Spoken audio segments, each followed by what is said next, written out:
বিসমিল্লাহির রহমানির রহিম। আজকের আলোচনা হিত্তিনের যুদ্ধ নিয়ে। যুদ্ধের তারিখ 583 হিজরির 1187 খ্রিস্টাব্দ। যুদ্ধের স্থান হিত্তিন টাইবেরিয়া। যুদ্ধের ফলাফল মুসলিম বাহিনীর গৌরবময় বিজয়। পক্ষ বিপক্ষ আইয়ুবী সাম্রাজ্য এবং বাইতুল মাকদিস সাম্রাজ্য। সেনাপ্রধান সালাউদ্দিন আইয়ুবী। মুসলিমদের সেনাপ্রধান ছিলেন সালাউদ্দিন আইয়ুবী এবং খ্রিস্টানদের সেনাপ্রধান ছিল গাই অব লুগিগনান। সেনা সংখ্যা মুসলিমদের সেনা সংখ্যা ছিল 12,000 এবং খ্রিস্টানদের সেনা সংখ্যা ছিল 50,000, মতান্তরে 63,000। ক্ষয়ক্ষতি মুসলিমদের ক্ষয়ক্ষতি সম্পর্কে তেমন কিছু জানা যায় না। খ্রিস্টানদের 30,000 নিহত হয়েছিল আর এরই সমপরিমাণ বন্দী হয়েছিল।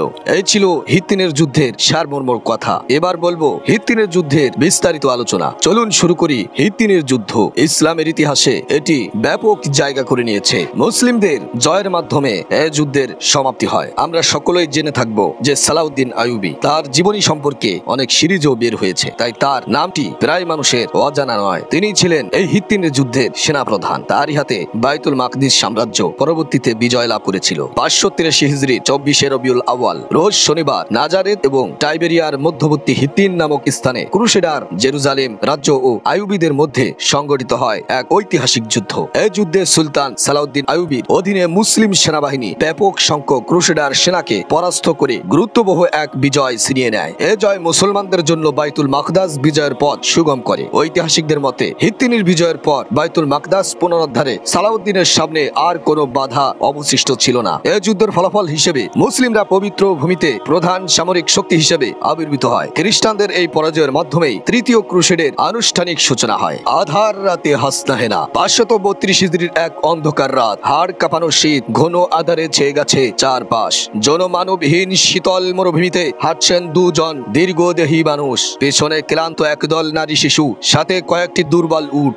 আসবাবের ভার ও সফরের দুর্গম দূরত্ব তাদের শ্রান্ত করে ফেলেছে, কিন্তু মালিকের সবর, সন্তুষ্টি আর বিশ্বাসের পরাকাষ্ঠ তখনও উটগুলোর অত্যাধিক রসদ জুগিয়ে যাচ্ছে। দলপতি দুজনের একজন নাজমুদ্দিন আইয়ুব, যুগ শ্রেষ্ঠ বীর পুরুষ, সুলতান সালাউদ্দিনের পিতা, আর একজন সালাউদ্দিনের চাচা আসাদউদ্দিন শেরকো। তারা আজারবাইজানের সীমান্তবর্তী অঞ্চল দুবেনের এক কুর্দি নেতা সাদি ইবনে মারওয়ানের সন্তান। ভাগ্যের পরিহাস এই নেতাকে টেনে আনে বাগদাদে। পূর্ব বন্ধুত্বের জেরে বাগদাদের শাসক বাহরুজ তাকে সদরবরণ করে নেন। বাগদাদ ও মসুলের মধ্যবর্তী শহর তিকরিতের একটি দুর্গের শাসনভার দিয়ে তার উত্তম আবাসের বন্দোবস্ত করেন। সাদির মৃত্যুর পর এই দুর্গের দায়িত্ব পান তার ছেলে সুলতানের বাবা নাজমুদ্দিন আইয়ুব। দীর্ঘদিন তিনি এই দুর্গের সফল নেতৃত্ব দিতে থাকেন, কিন্তু হঠাৎ বাহরুজ তার প্রতি ভীত সন্তুষ্ট হয়ে সামান্য ব্যাপার নিয়েই তার বিরুদ্ধাচরণ করতে শুরু করে। একদিন তার কাছে খবর আসে তার ভাই আসাদউদ্দিন শেরকো রাষ্ট্রীয় এক কর্মচারীকে বীরত্বের প্রতিযোগিতায় পরাহত করতে গিয়ে মেরে ফেলেছে। এই ঘটনায় পুরো শহর নিয়ে বাহরুজ তিকরিতে হামলে পড়ে। নানা রকম কথাবার্তার পর বাহরুজ নাজমুদ্দিনকে দুর্গ হস্তান্তরের নির্দেশ দিয়ে তিকরিত ছেড়ে চলে যেতে বলে। দীর্ঘদিন বসবাসের ফলে দুর্গের সাথে জড়িত ছিল নাজমুদ্দিনের সুখ দুঃখের হাজারো স্মৃতি। এই প্রেমময় দুর্গ ছেড়ে যেতে তার বুক ফেটে যাচ্ছিল। তাছাড়া এমন লাঞ্ছনার দিন তার জীবনে কখনো আসেনি। বাহরুজ এহেন নির্দেশে তিনি যার পরনায় ভ্রাক্রান্ত হয়ে পড়েন। তিনি বসে বসে ভাবছিলেন কি করা যায়। বাহরুজের দূত তখনও দুর্গে অবস্থান করছে। হঠাৎ নাজমুদ্দিন ঘর থেকে একজন বের হয়ে বলল, মান্যবর আমির, আপনার স্ত্রী একজন পুত্র সন্তান প্রসব করেছে। মা তার সন্তানের নাম দিয়েছে ইউসুফ সালাউদ্দিন। এমন দুর্ভাগ্যের রাতে সন্তানের জন্ম তিনি ভালোভাবে নিলেন না। ছেলেটিকে কুলক্ষণ ভেবে বসলেন। সন্তানের আগমন তাকে আরো বিমর্ষ করে তুলল। সেদিকে ভ্রুক্ষেপ না করে তিনি তার ভাই শেরকোহকে বললেন, আমাদের রাতের আধারেই বেরোনো উচিত। ভোরের আলোয় লোকেরা আমাদের ভৎসনা করার সুযোগ যেন না পায়। মুহূর্তেই তারা কৃতৃত্ব ত্যাগ করে নারী শিশু সহ আজারবাইজানের পথ ধরলেন। তাদের চোখে খেলা করছে শহর ত্যাগের ইতিহাস। কোথায় যাবেন সেটা আপাতত ধোঁয়াশাই থাক। তাদের রাহাবাড়িতে ছিল বাগদাদের এক খ্রিস্টান পাদ্রী। রাতের আধার কেটে তিনি এই পুণ্যের কাফেলার সামনে এগিয়ে নিয়ে যাচ্ছিলেন। রাত ভর চলতে চলতে কাফেলার সবাই ক্লান্ত হয়ে পড়লো। এলেমরে কয়েকটি গাছ ছাড়া শূন্য মরুভূমিতে আর কিছুই দেখা যাচ্ছে না। তারা সেখানে যাত্রা বিরতি করলো। ধীরে ধীরে রাতের আধার সরিয়ে ভোরের আলো ফুটে উঠছে। এমন আধো আধারিতে সালাউদ্দিন মায়ের কোলে কেঁদে উঠলেন। কয়েক হাত ঘুরে সুবেহে সাদিকের মতো শুভ্র সফে তিলক হয়ে নাজমুদ্দিনের কোলে উঠে এলো সুলতান সালাউদ্দিন। কিন্তু নাজমুদ্দিন পরিস্থিতির নাজুকতায় এই বিষণ্ণ ছিলেন। এতই বিষণ্ণ ছিলেন যে সালাউদ্দিনকে তিনি যেন ছুঁড়ে ফেলতে চাইছেন। যার শুরুটা এত বিপজ্জনক হয় তার শেষ না জানি কোথায় নিয়ে ফেলে। ভাবছিল নাজমুদ্দিন। সালাউদ্দিনের মা দ্রুত সোনামণিকে নিজের বুকু টেনে নেন। চাচা শেরকোহ এগিয়ে এসে ভাইকে সান্ত্বনা দেন। পাদ্রী এসে বলল, উতলা হয়েও না নাজমুদ্দিন, এতটুকু বাচ্চার কোনো অপরাধ নেই। তার প্রতি গুসা করো না, হয়তো এই অপরাধের চাদর সরিয়ে সে আলোয় ভরবে পৃথিবীর অদ্যপ্রান্ত, হয়তো তার হাত ধরেই তোমার দুঃখের পরিসমাপ্তি হবে। হতাশা ও বিরক্তির সুরে নাজমুদ্দিন বলল, কি বলছেন আপনি? আপনি কি দেখছেন না কি বিপদ মাথায় নিয়ে সে জন্মেছে? কেমন আধার বয়ে এনেছে আমার পুরো গোষ্ঠীতে। আর কোন কল্যাণের অপেক্ষায় আমি থাকবো? পাদ্রী বলল, নাজমুদ্দিন শান্ত হও, সন্তানের প্রতি রহম করো, হয়তো সে তারকা হয়ে আলো বিলাবে। তুমি তা জানো না, কলিতেই সম্ভাবনা থেকে বিমুখ হইও না, ফুল হয়ে ফুটার অপেক্ষা তোমাকে করতেই হবে। সকাল হয়েছে। নাজমুদ্দিন জানে না সে ডানে যাবে না বামে যাবে। দুশ্চিন্তার অমানিসা কেটে তার মাথায় উদিত হলো আশার আলো। ইমামউদ্দিন জেনকির কাছে কেন যাচ্ছি না, যা ভাবা তাই কাজ। সামনে না বেড়ে দক্ষিণের পথ ধরলেন। কাফেলা ছুটল জেনকির বাড়ির দিকে। ইমামউদ্দিন তাদেরকে স্বাচ্ছন্দ্যে অভিবাদন জানালেন। কিছুদিন আগে 1132 সালে মৌসুলের শাসক ইমামউদ্দিন জেনকির পরাজিত সেনাবাহিনী পিছু হটার সময় টাইগ্রিসের দিকে বাধাপ্রাপ্ত হয়। এ সময় সালাউদ্দিনের পিতা নাজিমউদ্দিন আইয়ুব এখানকার তত্ত্বাবধায়ক ছিলেন। তিনি সেনাদের জন্য ফেরির ব্যবস্থা করেন এবং তিকরিতে তাদের আশ্রয় দেন। মুজাহিদউদ্দিন বাহরুস নামক এক প্রাক্তন গ্রিক দাস এক সময় উত্তর মেসোপটেরিয়ার সেলজুক পক্ষের সামরিক গভর্নর ছিলেন। তিনি জেনকির সাহায্য করার জন্য নাজিমউদ্দিন আইয়ুবের বিরোধী হন এবং 1137 সালে নাজিমউদ্দিনকে কৃতিত্ব থেকে বিতাড়িত করেন। বিপদগ্রস্ত হয়ে 1139 সালে আইয়ুব ও তার পরিবার মাসুলে চলে আসলে ইমামউদ্দিন জেনকি তাদের পূর্ব অবদান স্বীকার করে আইয়ুবীকে বালবিক দুর্গের কমান্ডার হিসেবে নিয়োগ দেন। 1146 সালে ইমামউদ্দিনের মৃত্যুর পর তার পুত্র নুরউদ্দিন জেনকি আলেপ্পোর অভিভাবক এবং জেনকি রাজ্য বংশের নেতা হন। এদিকে তখন চাচা আসাদউদ্দিন শেরকোহের কোলে কাটছে সালাউদ্দিনের শৈশবকাল। ঢাল তলোয়ার আর সংগ্রামের চেতনাকে সঙ্গী করে বালক সালাউদ্দিনের সকালগুলো তখন সন্ধ্যায় পরিণত হচ্ছিল। ছোটবেলাতেই তিনি যুদ্ধের প্রেমে পড়ছিলেন। তরবারির বাট, ঘোড়ার খুর আর সৈনিকের বর্ম তাকে মোহিত করত। চোখে মুখে আচরণে উচ্চারণে বীরত্বের আভা ছড়িয়ে ফুল পাখিদের কলরবে জন্তু জানোয়ার শিকার করে তিনি সানিয়ে তুলছেন কলবের ধার। বাল্যকাল তার সুলতান সালাউদ্দিন হয়ে ওঠার অন্যতম উৎস। ইতিহাস বলে মাত্র 10 বছর বয়স থেকেই তিনি ধারাবাহিক অবতীর্ণ হয়েছেন সশস্ত্র সংগ্রামে। সেদিনের সেই পাহাড় বেয়ে ওঠা, বেয়ে বেড়ানো বালকের চোখে হয়তো কোনো ক্রুশেড সেনা দুর্দমীয় স্বপ্ন দেখছিল প্রায় শতাব্দী কাল জবরদখল করে রাখা পণ্যভূমি বাইতুল মাকদিস পুনরুদ্ধারের নেশা। তাই তো শত বর্ষী ধরে চলমান ক্রুশেড বিরোধী সংগ্রামের স্বপ্ন পুরুষী ইমামউদ্দিন জেনকি, মাউদুদ বিন তুনতেকিন আর নুরউদ্দিন মাহমুদের স্বপ্নের পূর্ণতা দিয়েছিলেন সুলতান ইউসুফ সালাউদ্দিন। ঐতিহাসিক নানা বিজয় ও অবদানের পাশাপাশি তার হাতে ধরা দিয়েছিল হারানো শুরু হচ্ছে মুসলমানদের দ্বিতীয় কিবলা বাইতুল মাকদিস। সুলতানের প্রসিদ্ধ জীবনকার আল ওয়াহরানির মতে তিনি ইউক্লিড, আলমাজেস্ট, পাটিগণিত ও আইন সম্পর্কিত প্রশ্নের উত্তর দিতে পারতেন। কিছু সূত্র মতে ছাত্র অবস্থায় তিনি সমর জ্ঞানের চেয়ে ধর্মীয় বিষয়ে অধিক আগ্রহী ছিলেন। ধর্মীয় বিষয়ে তার আগ্রহের প্রমাণ মেলে প্রথম ক্রুসেডের সময় খ্রিস্টান কর্তৃক জেরুজালেম অধিকার করার ঘটনায়। ঐতিহাসিকদের মতে বাইতুল মাকদিস পুনরুদ্ধারে উতলা হবার পেছনে তার ধর্মীয় চেতনা কার্যবলী ছিল। তিনি প্রবল ভাবে ধর্মীয় আবেগ ধারণ করতেন। ইসলামী ধর্মীয় জ্ঞান ছাড়াও বংশ বৃত্তান্ত, জীবনী, আরবের অতীত ইতিহাসের পাশাপাশি আরব ঘোড়ার রক্তধারা সম্পর্কে তার যথেষ্ট জ্ঞান ছিল। এছাড়া তিনি একাধারে কুর্দি, তুর্কি এবং আরবি ভাষায় কথা বলতে পারতেন। সালাউদ্দিনের সামরিক কর্মজীবন শুরু হয় চাচা আসাদউদ্দিন শেরকোহের তত্ত্বাবধানে। শেরকো এ সময় দামেস্ক ও আলেপ্পোর আমির নুরউদ্দিন জেনকির একজন গুরুত্বপূর্ণ সামরিক কমান্ডার ছিলেন। 1163 সালে ফাতেমি খলিফা আল আদির উজির শাওয়ার বনু জুরাইক গোত্রের দীর্ঘাম নামে এক ব্যক্তির দ্বারা মিশর থেকে বিতাড়িত হন। নুরউদ্দিন 1164 সালে দীর্ঘামের বিরুদ্ধে শাওয়াবের অভিযানের সহায়তার জন্য শেরকোহকে পাঠান। 26 বছর বয়সে সালাউদ্দিন এ সময় তার সাথে যান। এ যুদ্ধে শেরকোহ জয়লাভ করলে শাওয়ার তার কর্তৃত্ব ফিরে পান। পুনরায় উজির হওয়ার পর শাওয়ার শেরকোহকে মিশর থেকে তার সেনা সরিয়ে নিতে বললেন। শেরকোহ তা প্রত্যাখ্যান করেন। তিনি বলেন নুরউদ্দিনের ইচ্ছা যে তারা মিশরে অবস্থান করবেন। এই অভিযানে সালাউদ্দিনের ভূমিকা নিয়ে খুব বেশি কিছু জানা যায় না।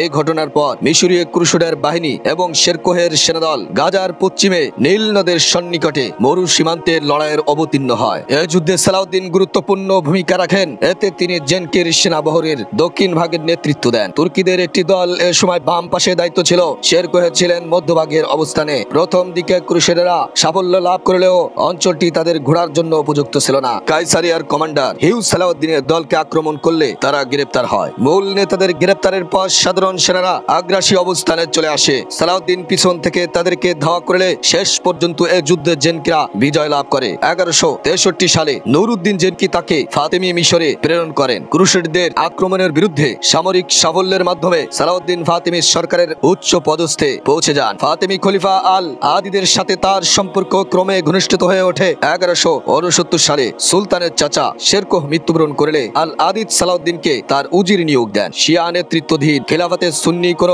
মুসলিমদের এমন পদ প্রাপ্তি ছিল ইতিহাসে বিরল। উজির থাকাকালে তিনি ফাতেমি শাসনের বিরূপ ভাপান্ন ছিলেন। আল আদিদের মৃত্যুর পর তিনি মিশরের সর্বময় ক্ষমতা গ্রহণ করেন এবং বাগদাদের আব্বাসী খেলাফতের আনুগত্য ঘোষণা করেন। পরবর্তী বছরগুলোতে তিনি ফিলিস্তিনের ক্রুসেডারদের বিরুদ্ধে আক্রমণ চালান, ইয়ামানের সফল বিজয় অভিযানের আদেশ দেন এবং উচ্চ মিশরের ফাতেমিপন্থী রাষ্ট্রীয় বিদ্রোহ উৎখাত করেন। 1174 হিজরিতে হঠাৎ করে সুলতান নুরউদ্দিন মাহমুদ মারা যান। এমন একজন বীর শ্রেষ্ঠ প্রধানের মৃত্যুতে সবখানে শোক নেমে আসলেও এ মৃত্যু হয়ে দাঁড়ায় সালাউদ্দিনের জীবনের অন্যতম পট বদলের কারণ নুরউদ্দিনের মৃত্যুর সাথে সাথে তার জীবনের মেহনতে গড়ে বৃহত্তর মুসলিম ঐক্য ভাঙ্গনের দৌড় গোড়ায় চলে যায়। এমন কেউ সেখানে ছিল না যার দ্বারা এই প্রধা ব্যক্তির বিয়োগকালীন অভাব দূর করা যায়। এগিয়ে আসেন সুলতান সালাউদ্দিন। তিনি নড়বড়ে হাতে থাকা ভিত মজবুত করেন, ঐক্যের শরীর দাঁড় করান এবং নুরউদ্দিনের চিন্তা ও চেষ্টার পূর্ণতা সাধনে আত্মনিয়োগ করেন। তবে তার চোখের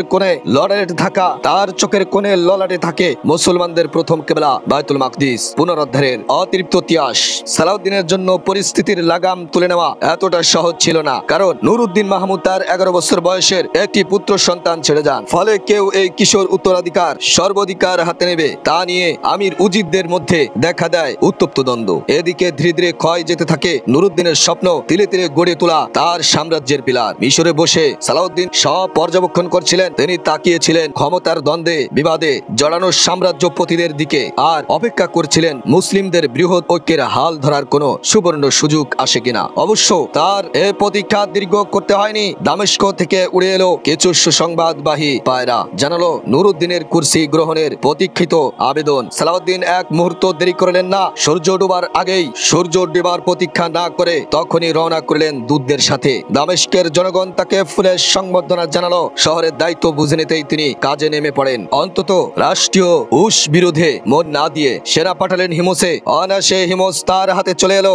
এরপর এগোলেন হামার দিকে, সেটাও পতন হয়ে গেল। তিনি আলেপ্পোর উপকণ্ঠে এসে ঘোড়া থামালেন। আলেপ্পোর ফটক খোলার চেষ্টা না করে হেন চেষ্টা নেই তিনি করলেন না, কিন্তু ক্রুসেডারদের সামরিক সহযোগিতা নিয়ে সেবারের মতে আলেপ্পো তার হাতছাড়া হয়ে গেল। কিন্তু সুলতান হার মানলেন না। দীর্ঘ 8 বছর তিনি আলেপ্পোর জন্য ইন্তজার করলেন। অবশেষে 1183 সালে তিনি শহরটি হাতে তুলে নেন। বাইতুল মাকদিস বিজয়ের লক্ষ্যে বৃহত্তর মুসলিম ঐক্যের জন্য আলেপ্পো দখলে প্রভাব ছিল অনেক, কারণ বিস্তীর্ণ এই শহরটি তখন উত্তরে তাউরুস পাহাড় আর দক্ষিণে সুদানের নবিয়া শহর পর্যন্ত সমতল ভূমি ধারণ করে রেখেছিল। আলেপ্পো দখলের এই আগপর 2 অভিযানের মাঝে 1179 সালে সুলতান আরেকটি গুরুত্বপূর্ণ যুদ্ধে অবতীর্ণ হন। হিত্তিনের যুদ্ধ বা পরবর্তী বাইতুল মাকদিস দখলের পথে এই যুদ্ধের বিজয় ও নিয়ন্ত্রণের প্রভাব আলেপ্পো দখলের চেয়ে একটু কম নয়। হঠাৎ করেই 1178 সালে শামের উত্তর ও দক্ষিণের শহরগুলোতে ক্রুসেডের নেতা ও সুলতান সালাউদ্দিনের মধ্যে উত্তেজনা চরমে পৌঁছে যায়। 2 দলের ঘাঁটি বাটি কোড়ানো প্রস্তুতি দেখে মনে হচ্ছিল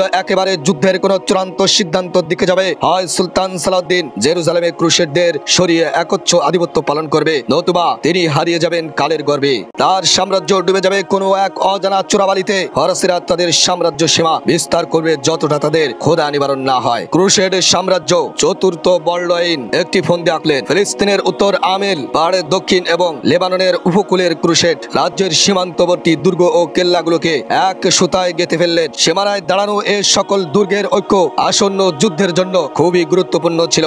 এ পাশের কৌশলগত প্রস্তুতি সেরে তিনি ফিরলেন দুর্গম গিরিপথ ধরে, যেন পাহাড়ের ঢালু হয়ে নেমে আসা ঝর্ণা ও নালার পানিগুলি দিয়ে কৌশলে জর্ডান নদীর পানি সমৃদ্ধ ঘটানো যায়। যুদ্ধরীতির সারে নদী ছোট ছোট নালায় পানি গতি সম্ভাব্য যুদ্ধক্ষেত্রের দিকে ঘুরিয়ে দেয়, যেন যুদ্ধকালে সেনারা তৃপ্ত হতে পারে। বিরতির সময় সেরে নিতে পারে। প্রস্তুতির প্রয়োজন। সে সময় সিডেনের উপকূলীয় এলাকা, সিরিয়ার অন্তর্বর্তী বানিয়াস নগর সহ দক্ষিণ সিরিয়া শক্তিশালী জনপদগুলোতে খ্রিস্টানদের হাতে ছিল।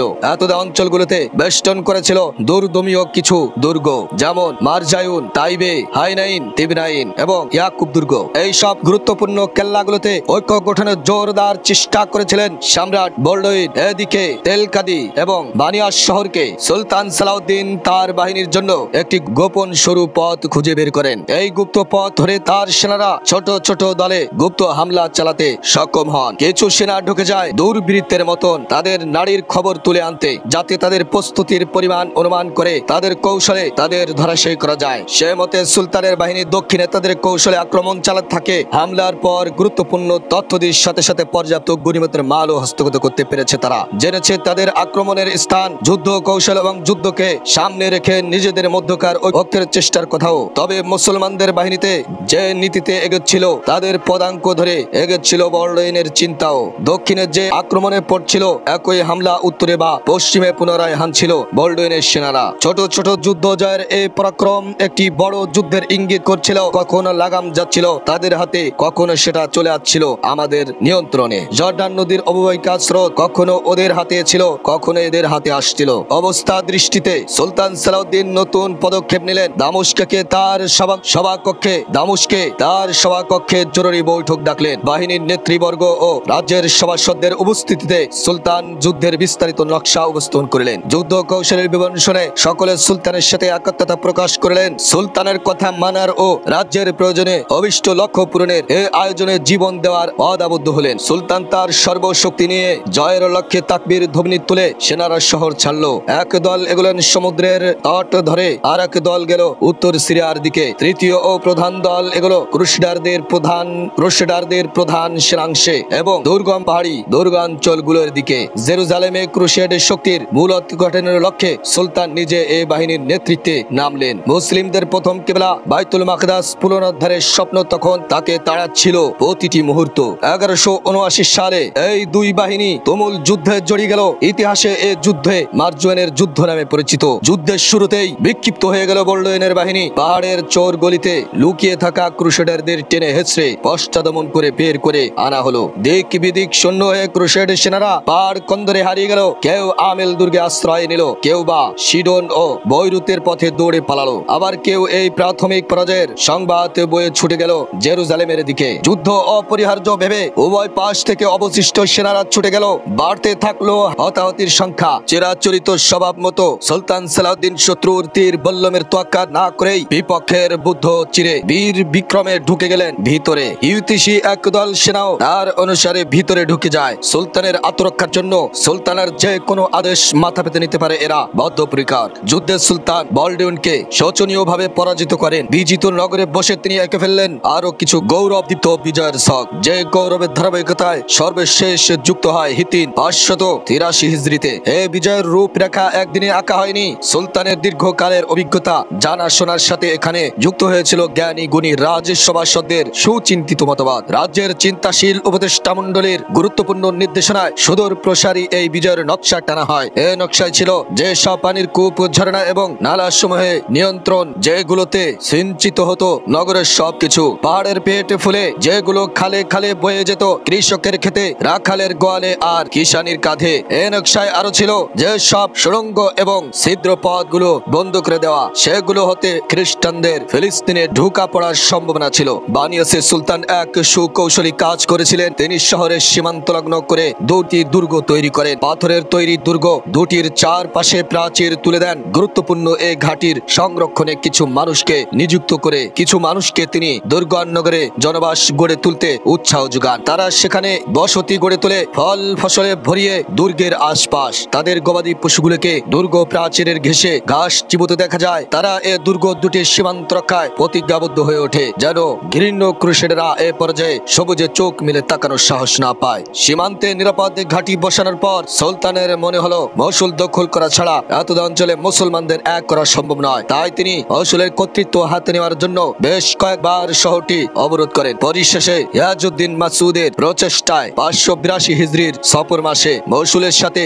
সুলতানের দীর্ঘমেয়াদী শান্তি চুক্তি সম্পাদিত হয়। এর মধ্যে ক্রুসেডার রাজা মৃত্যুবরণ করে এবং তাদের রাজ্য নিয়ে ক্ষমতা নিয়ে তাদের মধ্যে যুদ্ধ বিদ্রোহ শুরু হয়ে যায়। দুই ক্রুসেডের নেতার মাধ্যমে এই যুদ্ধ এড়ানো সম্ভব হয়। ইতিমধ্যে জেরুজালেমকে ঘিরে থাকা মুসলিম রাজ্যগুলো 1170 ও 1180 এর দশকে সালাউদ্দিন কর্তৃক ঐক্যবদ্ধ হয়ে গেছে।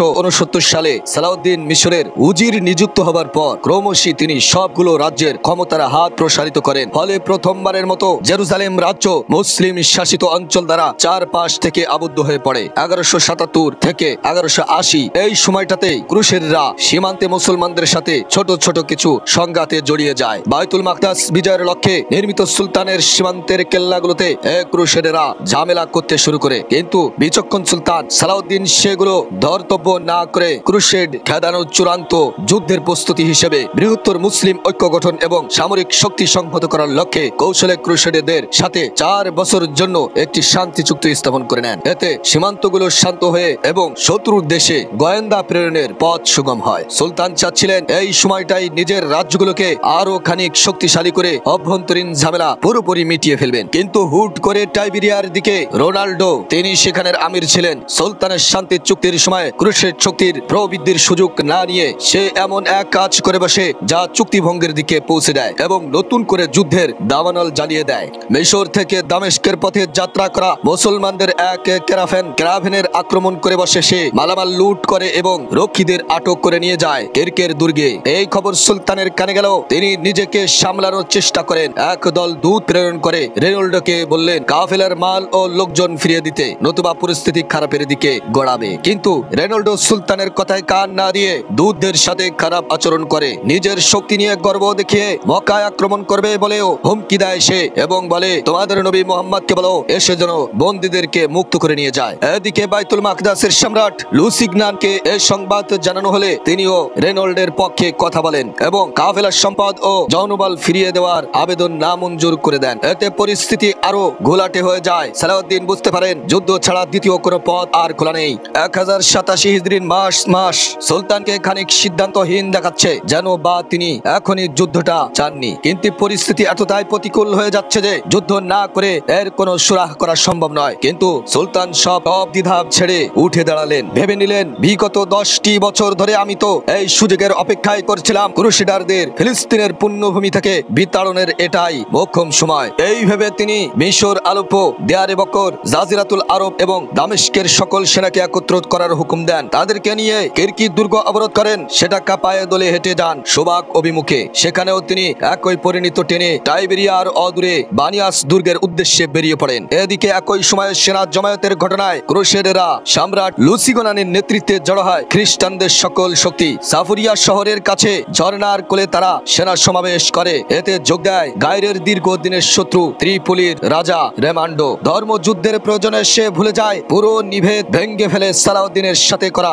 সকল শান্তি চুক্তি। ঐতিহাসিক ইবনে শাহরির বলেন এই যুদ্ধে সালাউদ্দিনের সেনা সংখ্যা ছিল সাফল্যে 12,000। ক্রুসেডেরা সুলতানের যুদ্ধ প্রস্তুতির কথা শুনে পরস্পর বিভেদ ভুলে এক হয়ে যায়। ত্রিপলির রাজা ও কিরকের শাসক কয়েক দশকের শত্রুতা ভুলে হাতে হাত মিলায়। গির্জা থেকে ক্ষেত আর প্রসাদ থেকে ক্রোধার ধর্মীয় যুদ্ধের আহ্বানে সকলে মাঠে নেমে আসে। ফলে সেবার তাদের ঠিক কত হাজার সেনা যুদ্ধের জন্য এসেছিল তা সঠিক সংখ্যা কেবল আল্লাহ তাআলাই ভালো জানেন। কেউ বলেন 50,000, আবার কেউ বলেন 66,000। জর্ডান নদী অতিক্রম করার পূর্বে 30 জুন তেল আশতারায় সালাউদ্দিন তার বাহিনীকে পর্যবেক্ষণ করেন। প্রতিপক্ষ ক্রুসেডাররা ত্রিপলিতে একত্রিত হয়। ইউরোপীয় সূত্রগুলোর মতে নাইটদের পাশাপাশি সেখানে বড় ধরনের হালকা অশ্বারোহী বাহিনীও 10,000-এর মতো পদাতিক সেনাবাহিনী অতিরিক্ত যোগ দিয়েছিল। সম্পর্ক হিসেবে ক্রুশ ব্রাহ্মণরাও উপস্থিত হয় এবং বেশ বড় সংখ্যক ভাড়াটে সৈনিক ও হাজির করে তারা। এমনকি একরের বিশপ ও পাদ্রীদের সেনাবাহিনীর সাথে সাথে ক্রুশ বহন করতে দেখা যায়। জুলাইয়ের 2 তারিখ সালাউদ্দিন টাইবেরিয়া রেমান্ডের দুর্গ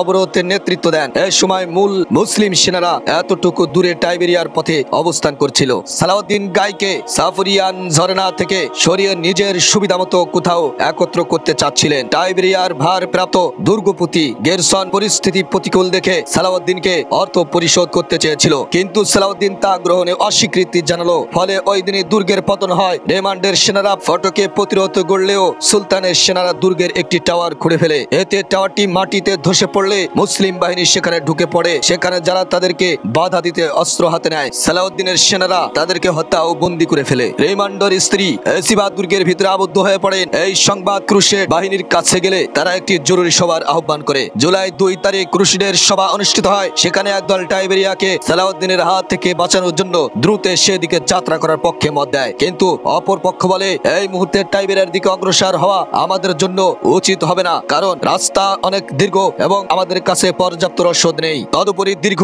এই মরুযাত্রায় আমরা চাইলেও সহজে পানির উৎস খুঁজে পাবো না। ত্রিপোলিয়ার অধিপতি তৃতীয় রেমান্ডো দ্বিতীয় পক্ষের সাথে সহমত পোষণ করেন। এতে পূর্ব বিরোধের জেরে অনেকেই তাকে ভীরু কাপুরুষ বলে গালাগালি দিতে শুরু করে। নিজেকে সাহসী এবং বীর প্রাণ করার জন্য দ্বিতীয় পক্ষের কথায় কান না দিয়ে গাই সেনাবাহিনীকে সালাউদ্দিনের বিরুদ্ধে টাইবেরিয়ার দিকে এগিয়ে যাওয়ার জন্য আদেশ দেন। এদিকে সালাউদ্দিনের পরিকল্পনা ছিল যা তারা ধরতে পারেনি। এর মাধ্যমে ক্রুসেডারদেরকে তাদের দুর্গ অবরোধ না করে সামরিক যুদ্ধের ক্ষেত্রেই পরাজিত করা সম্ভব ছিল।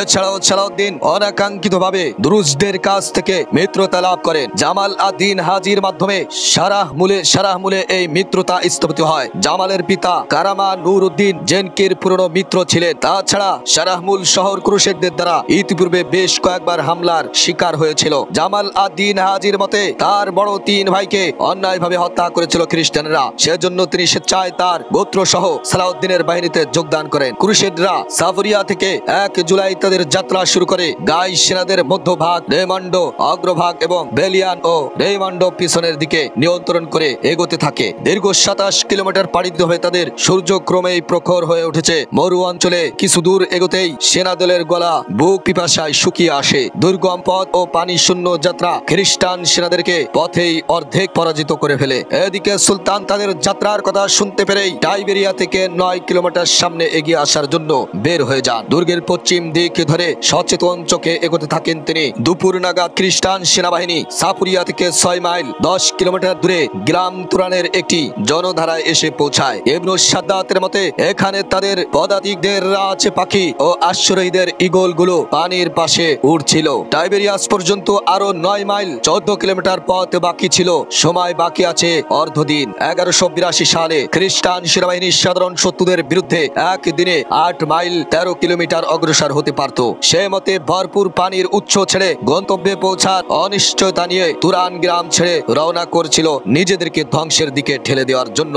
কিন্তু ঐতিহাসিকদের বর্ণনা অনুযায়ী বাহিনীর স্বার্থ বিপরীত কাজ করার জন্য শয়তান সেনাপ্রধান গাই অফ লুসিগনানকে প্রফুল্ল করে, অর্থাৎ অজ্ঞাত কারণেই গাই এমন অসময়ে টাইবেরিয়ার উদ্দেশ্যে এগিয়ে যেতে শুরু করে। সালাউদ্দিন পদে পদে তাদের খোঁজ খবর রাখছিলেন। যখনই তিনি জানতে পারলেন খ্রিস্টান বাহিনী তুরান ত্যাগ করে সামনে অগ্রসর হচ্ছে, অমনি তিনি মুসলমান সেনাবাহিনীকে 2 ভাগে ভাগ করে ফেললেন। এক অংশ নিয়ে নিজে মূল বাহিনীর প্রতিরোধী থেকে যান, অপর অংশকে বিকল্প পথে রওনা করিয়ে দেন তুরানের পথে। তারা সেখানে গিয়ে পানির উৎসগুলোতে দখল করে ফেলে। এতে খ্রিস্টানদের পিছু হটার পথ একেবারে রুদ্ধ হয়ে যায়। বিশ্ব বিশ্লেষকদের মতে এই দক্ষ পরিকল্পনায় সালাউদ্দিনকে হিত্তিনের ময়দানে ঐতিহাসিক বিজয় দান করে। সুলতান সালাউদ্দিনের এমন তৎপরতার কথা জানতে পেরে ক্রুসেডারদের পরিকল্পনায় বড় ধরনের পরিবর্তন আসে। এখনই তৃষ্ণার্ত সেনারা সালাউদ্দিনের সাথে সরাসরি লড়তে পারবে না, এমন বিশ্বাস নিয়ে রেইমন্ড সেনাবাহিনীকে 6 মাইল 9 কিলোমিটার দূরের হিত্তিনের জলধারায় দিকে নিয়ে যাওয়ার জন্য সেনাপতি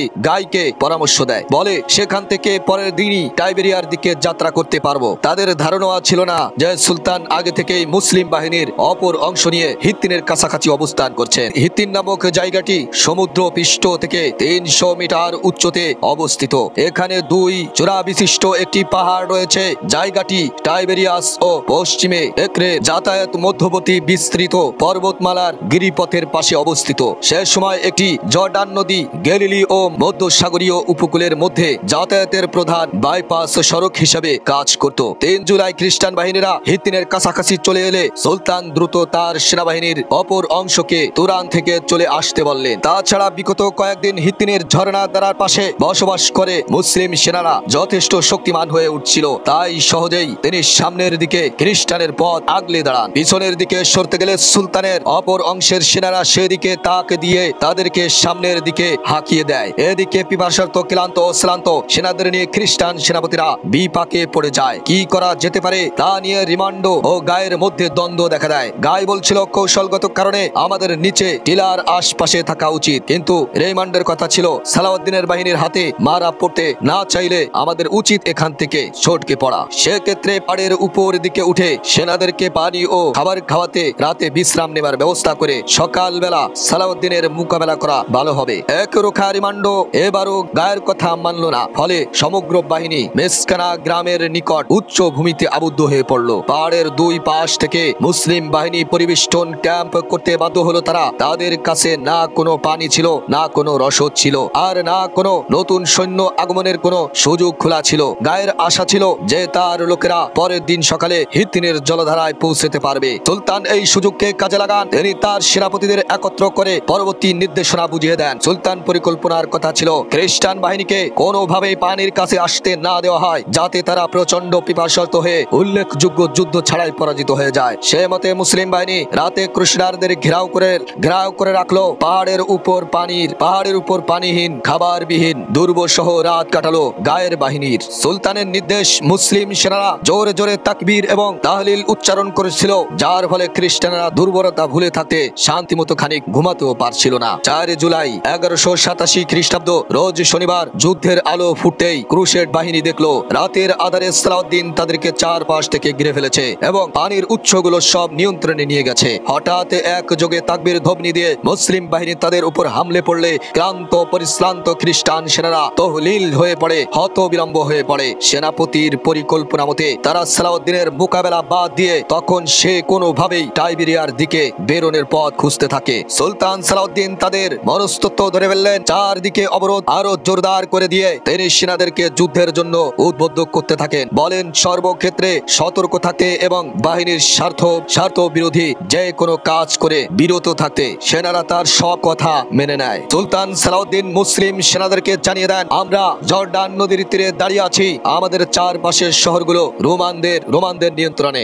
আজকে যুদ্ধে যদি আমরা হেরে যাই তাহলে এরা আমাদের রক্ত মাংস কিছু গায়ে রাখবে না। অতএব জীবন বাঁচাতে চাইলে, সম্মানের পথে হাঁটতে চাইলে তোমাদেরকে সর্বশক্তি দিয়ে সচেতনতার সাথে আক্রমণ করতেই হবে। মুসলিম সেনারা সুলতানের কথায় সাহস দ্বিগুণ বেড়ে গেল। খ্রিস্টানদের উপর ঝাঁপিয়ে পড়ে চারপাশ থেকে উপর্যুপরি আক্রমণের ক্রুসেড বাহিনী বুঝে ফেলে তাদের লাঞ্ছনা ও পরাজয়ের সময় ঘনিয়ে এসেছে।